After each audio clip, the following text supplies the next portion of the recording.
तो बच्चों स्क्रीन पर कक्षा 9वीं आप देख पा रहे हैं, यानी बच्चों कक्षा 9वीं की पाठ्यपुस्तक इतिहास और राजनीति शास्त्र अपने स्क्रीन पर आप देख पा रहे हैं। तो बच्चों आज हम पढ़ेंगे राजनीति शास्त्र यानी पॉलिटिकल साइंस की बात करने वाले हैं। यस बच्चों, तो आज का पाठ है संयुक्त राष्ट्र। यस बच्चों, संयुक्त राष्ट्र संघ की बात करेंगे यानी द यूनाइटेड नेशंस की बात करेंगे, यूएन पार्ट 2। तो बच्चों पार्ट 1 हमने पढ़ लिया है। आज हम पढ़ने वाले हैं संयुक्त राष्ट्र द यूनाइटेड नेशंस पार्ट 2।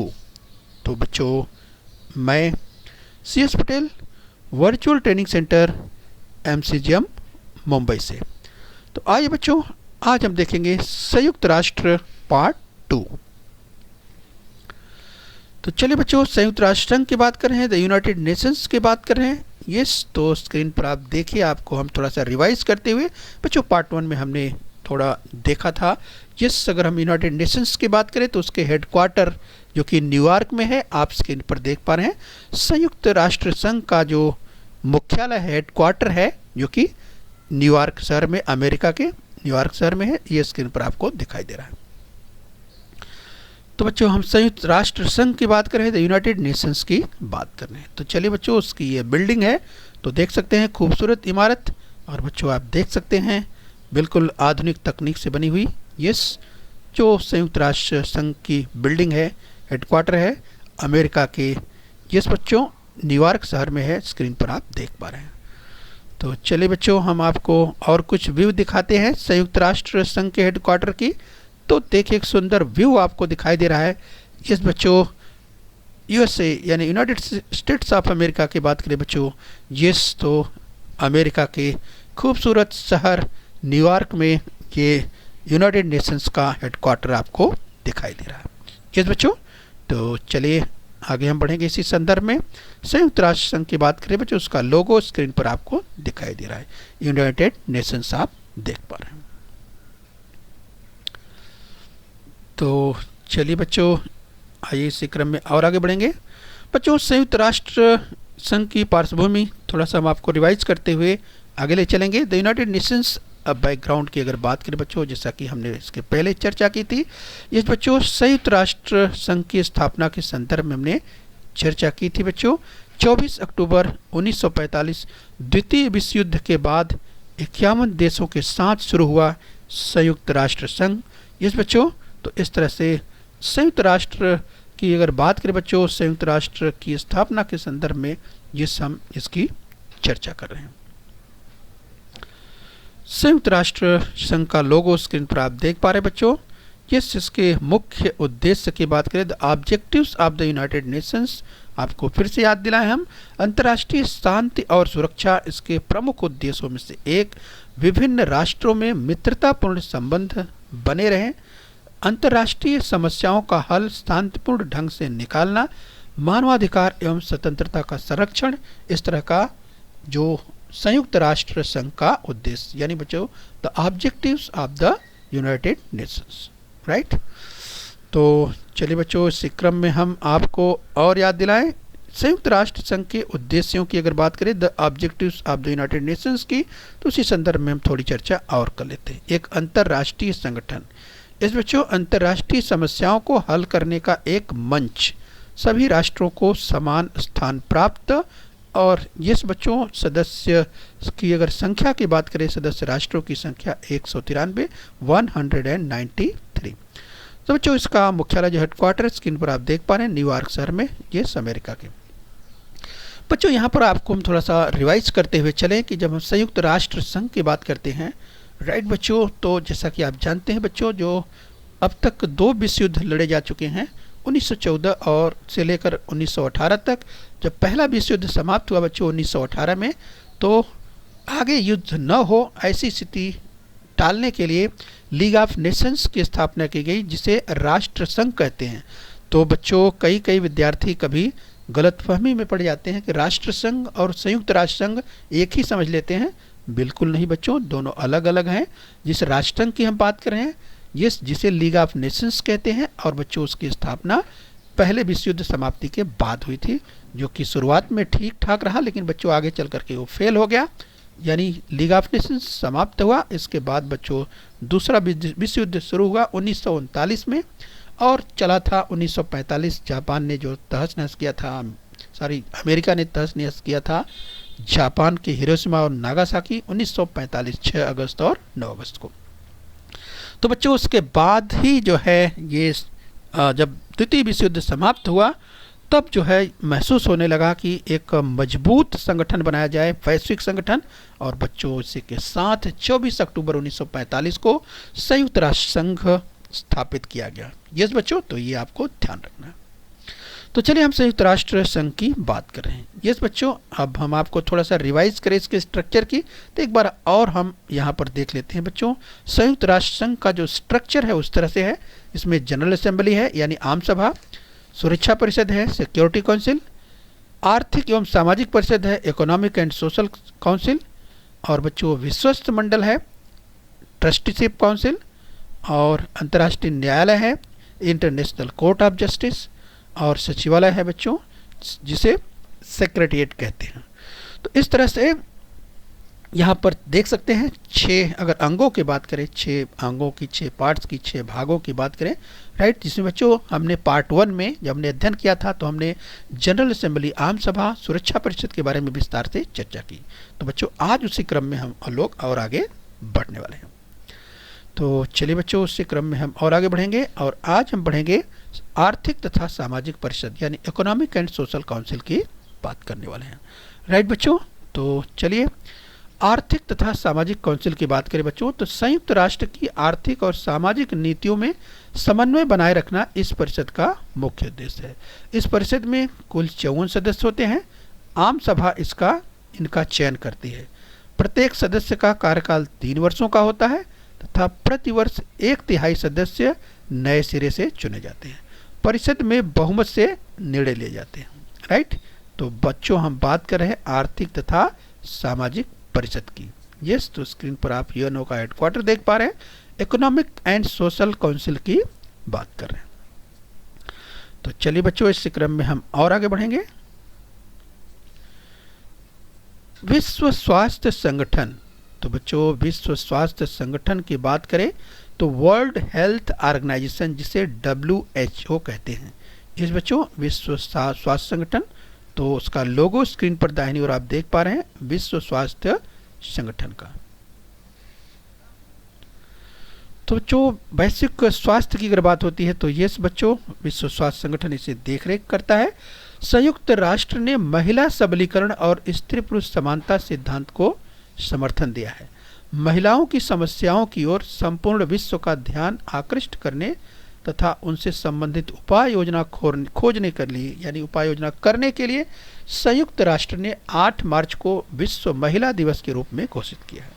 तो बच्चों आप जानते हैं जैसे कि प्रतिवर्ष 8 मार्च को विश्व महिला दिवस बनाया जाता है।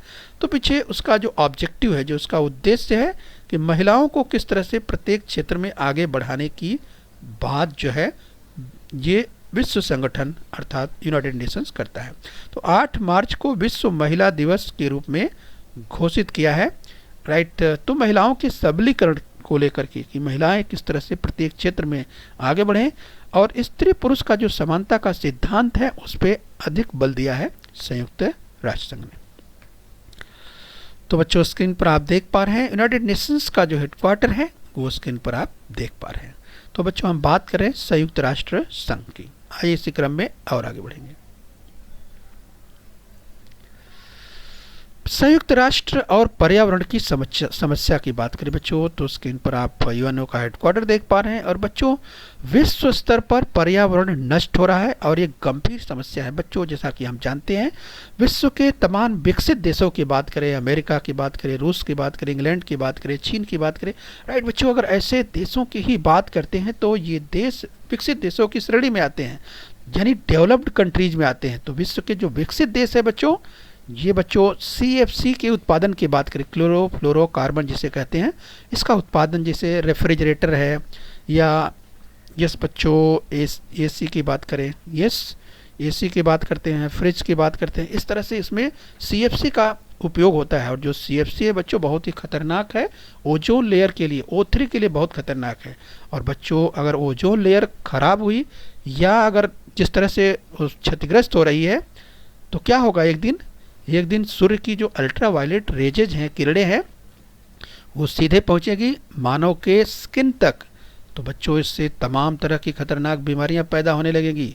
इसीलिए जो CFC का अधिक उत्पादन कर रहे हैं, अधिक उपयोग कर रहे हैं, राइट, ऐसे पर उन पे कम से कम करने की बात कही जाती है। तो बच्चों ये विकसित देश तो सबसे अधिक इसका उपयोग करते हैं। तो जो विकासशील देश है ये कहते हैं कि आखिर में हमें विकास करने का अधिकार है। तो जो डेवलपिंग कंट्रीज हैं और इस तरह से जो डेवलप्ड कंट्रीज हैं, कहीं ना कहीं इन तरह की बातें उभर कर सामने आती हैं, राइट। लेकिन फिलहाल जो कुल मिलाकर जब पर्यावरण की बात होती है, इन्वायरमेंट की बात होती है, तो जो पर्यावरण का नुकसान है ये पूरे विश्व का नुकसान है, ये हमें ध्यान रखना, क्योंकि ये गंभीर समस्या है। संयुक्त राष्ट्र ने पर्यावरण की रक्षा करने के लिए कई महत्वपूर्ण योजनाएं चालू की हैं, ये हमें ध्यान रखना है। तो चलिए बच्चों इसी क्रम में हम और आगे बढ़ें। संयुक्त राष्ट्र के कार्यों में भारत के प्रतिभाग की हम बात करते हैं। इस बच्चों अगर भारत के प्रतिभाग की बात करें तो स्क्रीन पर आप यूनाइटेड नेशंस का लोगो देख पा रहे हैं। इस बच्चों भारत संयुक्त राष्ट्र का संस्थापक सदस्य है।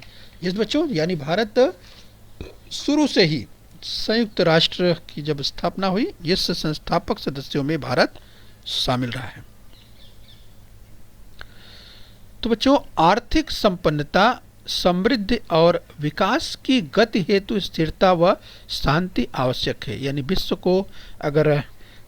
विश्व के तमाम देशों को अगर संपन्नता की ओर चलना है, समृद्धि की ओर चलना है, विकास की ओर चलना है, स्थिरता की ओर चलना है, तो इसके लिए विश्व में शांति की जरूरत है। और बच्चों विश्व में अगर शांति नहीं होगी, स्वाभाविक है लड़ाई फसाद या इस तरह की स्थिति बनेगी, तो फिर विश्व शांत नहीं रहेगा। इसलिए संयुक्त राष्ट्र संघ का कहना है कि आर्थिक संपन्नता तभी आएगी जब दुनिया यानी जब ग्लोबलाइजेशन की बात होती है, वैश्विक यानी स्तर पर बात होती है, विश्व के सभी देशों की बात होती है, तो ये विश्व के सभी देशों को मानव कल्याण की भावना को सोचना होगा, क्योंकि मानव कल्याण, मानव हित सबसे ऊपर है, ये सभी को ध्यान रखना है। तो चलिए बच्चों इसी क्रम में हम और आगे बढ़ेंगे। तो बच्चों हम बात करें यूनेस्को की बात करें तो स्क्रीन पर आप यूनेस्को देख पा रहे हैं। यस बच्चों किस तरह से जो मदद करता है, यस अगर संयुक्त राष्ट्र संघ की बात करें और इसी के साथ साथ बच्चों हम और इसके संस्थाओं की बात करें तो एटॉमिक सेंटर की आप बात कर सकते हैं, स्क्रीन पर आप देख सकते हैं, यस जिसे IAEA, यस बच्चों तो विश्व के विकास में इस बच्चों जो एटॉमिक यानी जो पारमाणविक या परमाणु के कह सकते बच्चों, अगर विज्ञान ने इस क्षेत्र में प्रगति की है, उन्नत की है, अनुसंधान किया है, तो मानव के हित के लिए जो एटम है यानी जो अणु की अगर बात करें, इसका उपयोग एटम का किया जाना चाहिए। ये चाहे बिजली के संदर्भ में हो या और शक्ति के रूप में, यस इसका उपयोग मानव की भलाई के लिए किए जाने चाहिए। यस तो ये हमें ध्यान रखना है। इस बच्चों चलिए इसी क्रम में और आगे बढ़ेंगे। भारत ने निरस्त्रीकरण की अगर बात की, यस बच्चों यानी दुनिया में जिस तरह से परमाणु बमों का जखीरा पूरे विश्व में तैयार है बच्चों, और इतना तैयार है कि यस बहुत ही खतरनाक स्थिति में अगर विश्व की बात करें, विश्व के तमाम विकसित देशों की बात करें, विकासशील देशों की बात है, परमाणु बमों का जखीरा तमाम लोगों के पास है, जिससे पृथ्वी को कई बार नष्ट किया जा सकता है। ऐसी खतरनाक स्थिति यानी इतने खतरनाक हथियार तमाम देशों के पास पड़े हुए हैं बच्चों, जो कि बिल्कुल मानव और मानवता के लिए बिल्कुल नहीं ठीक है।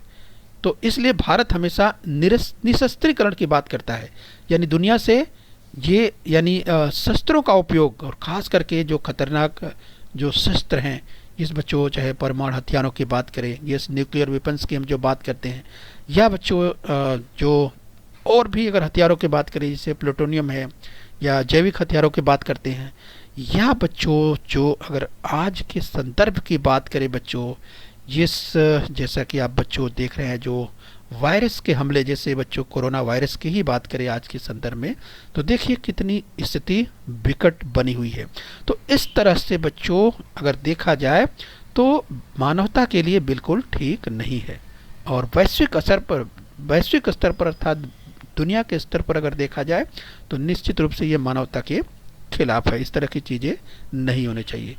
इस परमाणु युद्ध की अगर बात करें बच्चों, विश्व के सम्मुख सबसे बड़ा खतरा है और इसलिए भारत सैद्धांतिक रूप से परमाणुविक अस्त्रों का विरोध करता रहा। तो बच्चों परमाणु युद्ध किसी भी संदर्भ में नहीं होना चाहिए। भारत हमेशा इसके खिलाफ रहता है कि परमाणु अस्त्रों का उपयोग मानवता के लिए, मानव जात के लिए बिल्कुल खतरा है, ऐसा नहीं होना चाहिए। क्योंकि बच्चों उसका असर, ये बच्चों आगे कई पीढ़ियों तक उसका असर देखा जाता है। जैसे जापान में जो हिरोशिमा और नागासाकी पर जिस बच्चों परमाणु बम गिराए थे अमेरिका ने, उसका असर आज तक वैज्ञानिक मानते हैं इस कहीं ना कहीं उसकी ज़मीन में आज भी उसका असर है, ऐसा माना जाता है। तो चलिए बच्चों, इसी क्रम में हम बात कर रहे हैं संयुक्त राष्ट्र की आम सभा का एक दृश्य स्क्रीन पर आप देख पा रहे हैं। तो आइए बच्चों और आगे बढ़ेंगे। ये संयुक्त राष्ट्र संघ का अध्ययन आप कर रहे हैं।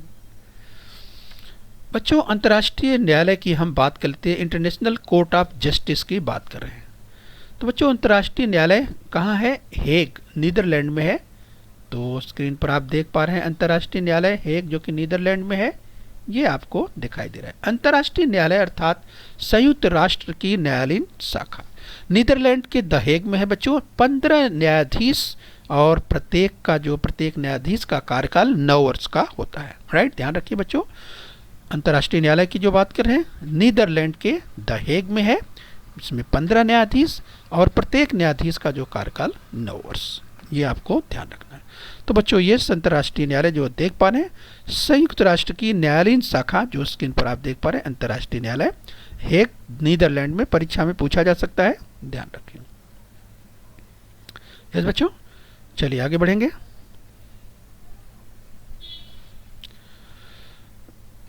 बच्चों अंतर्राष्ट्रीय न्यायालय की जो हम बात कर रहे हैं इंटरनेशनल कोर्ट ऑफ जस्टिस की बात कर रहे हैं। ये बच्चों अगर इसके फंक्शंस की बात करें तो ये संयुक्त राष्ट्र के सदस्य देशों में 2 या अधिक राष्ट्रों के आपसी विवाद मिटाने का कार्य संयुक्त राष्ट्र न्यायालय करता है। अंतर्राष्ट्रीय कानून का सही अर्थ लगाना ये अंतर्राष्ट्रीय न्यायालय का कार्य है, तथा कानून संबंधी सलाह देना ये कार्य जो है, ये कार्य अंतर्राष्ट्रीय न्यायालय का है। तो इस तरह से अगर महत्वपूर्ण कार्यों की बात करें अंतर्राष्ट्रीय न्यायालय के, राइट, तो ये अंतर्राष्ट्रीय न्यायालय के महत्वपूर्ण कार्य हैं। आइए बच्चों इस क्रम में और आगे बढ़ेंगे। न्यासी मंडल की बात करें, द ट्रस्टीशिप काउंसिल की बात करें, तो बच्चों दूसरे विश्व युद्ध के बाद अविकसित देशों की मदद हेतु बनाया गया ये न्यासी मंडल।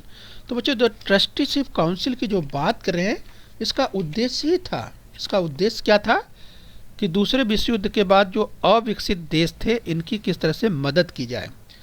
तो बच्चों इस तरह से ये तो बनाया गया और उसके विकास का जो दायित्व था विकसित देशों पर सौंपा गया। उन विकसित राष्ट्रों द्वारा ऐसे प्रदेशों के विकास में सहायता करना तथा उन्हें स्वतंत्रता प्राप्त करने या वहाँ लोकतंत्र की स्थापना में सहायता करना ये अपेक्षित था और उनका उत्तरदायित्व न्यासी मंडल को सौंपा गया था। तो बच्चों न्यासी मंडल का कार्य अब समाप्त हो चुका है। इस बच्चों तो न्यासी मंडल की अगर हम जो बात करें, यस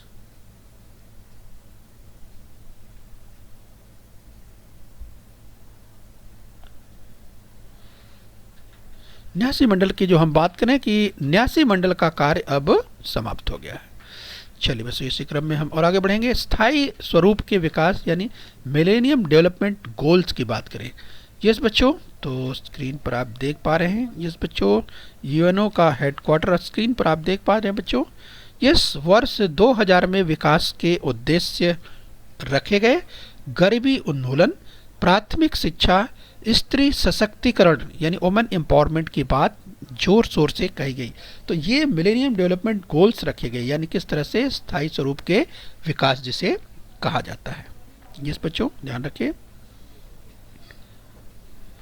संयुक्त राष्ट्र और शांति रक्षा की बात की, United Nations and preservation of peace, संयुक्त राष्ट्र और शांति रक्षा की बात करें। इस बच्चों स्क्रीन पर आप देख पा रहे हैं यूनाइटेड नेशंस और, तो बच्चों संयुक्त राष्ट्र का उद्देश्य अंतर्राष्ट्रीय संघर्ष को शांतिपूर्ण मार्ग से हल करना है।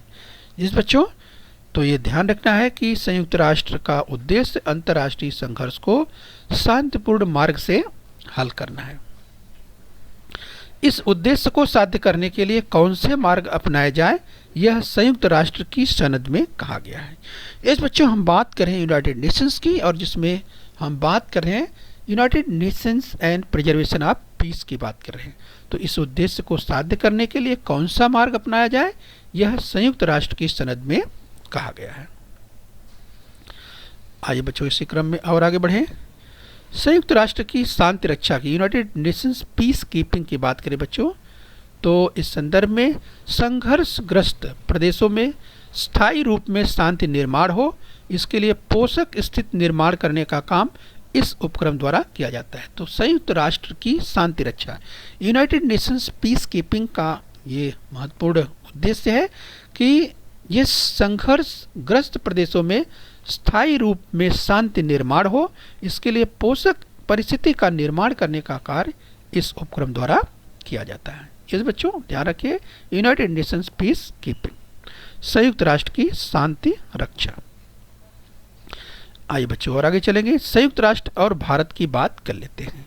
The United Nations and India, तो बच्चों अगर हम भारत की बात करें और संयुक्त राष्ट्र संघ की बात करें, तो बच्चों संयुक्त राष्ट्र की स्थापना से पूर्व जो विविध परिषदें हुई थी उनमें भारत सहभागी हुआ था। ये स्नेह उपनिवेशीकरण, निशस्त्रीकरण, वंशभेद जैसे अनेक प्रश्न संयुक्त राष्ट्र के मंच पर प्रस्तुत करने में भारत का सहभाग था। संयुक्त राष्ट्र में वर्ष 1946 में वर्ण द्वेष की समस्या प्रस्तुत करने वाला भारत पहला देश था। इस बच्चों ध्यान रखिए, हम बात कर रहे हैं संयुक्त राष्ट्र और भारत, यानी the United Nations and India. आइए बच्चों इसी क्रम में और आगे बढ़ते हैं। संयुक्त राष्ट्र और भारत की हम बात करें, the United Nations and India.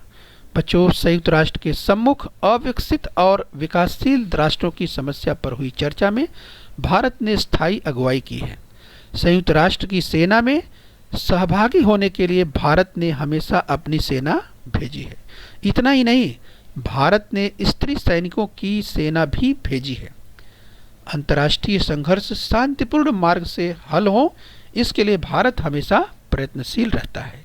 तो बच्चों इस तरह से हम बात कर रहे हैं संयुक्त राष्ट्र और भारत के, इस बच्चों हम संदर्भ में महत्वपूर्ण जो संयुक्त राष्ट्र और भारत के संबंधों की हम बात कर रहे हैं यहाँ पे।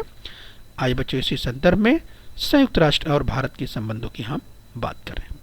तो किस तरीके से आपने देखा कि अंतर्राष्ट्रीय संघर्ष शांतिपूर्ण मार्ग से हल हो, भारत इसके लिए सदैव प्रयत्नशील है।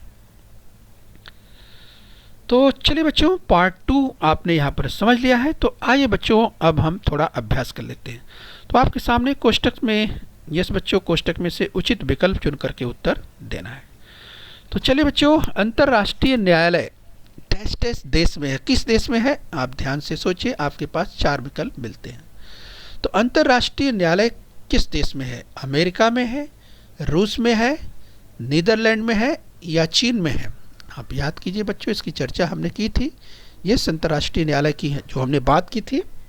यस आपको याद आ गया होगा बच्चों, यस कई बार चर्चा हुई थी कि अंतर्राष्ट्रीय न्यायालय कहाँ पे है। यस बच्चों आपको याद आ गया होगा। तो अंतर्राष्ट्रीय न्यायालय सही उत्तर है नीदरलैंड। यस बच्चों नीदरलैंड के द हेग में है। यस तो नीदरलैंड ध्यान रखिए बच्चों। तो अंतर्राष्ट्रीय न्यायालय नीदरलैंड में है। ओके बच्चों, चलिए आगे देखेंगे। एक प्रश्न और देख लीजिए बच्चों। यस ध्यान से देखिए, कोष्टक से उचित विकल्प चुनकर उत्तर दीजिए।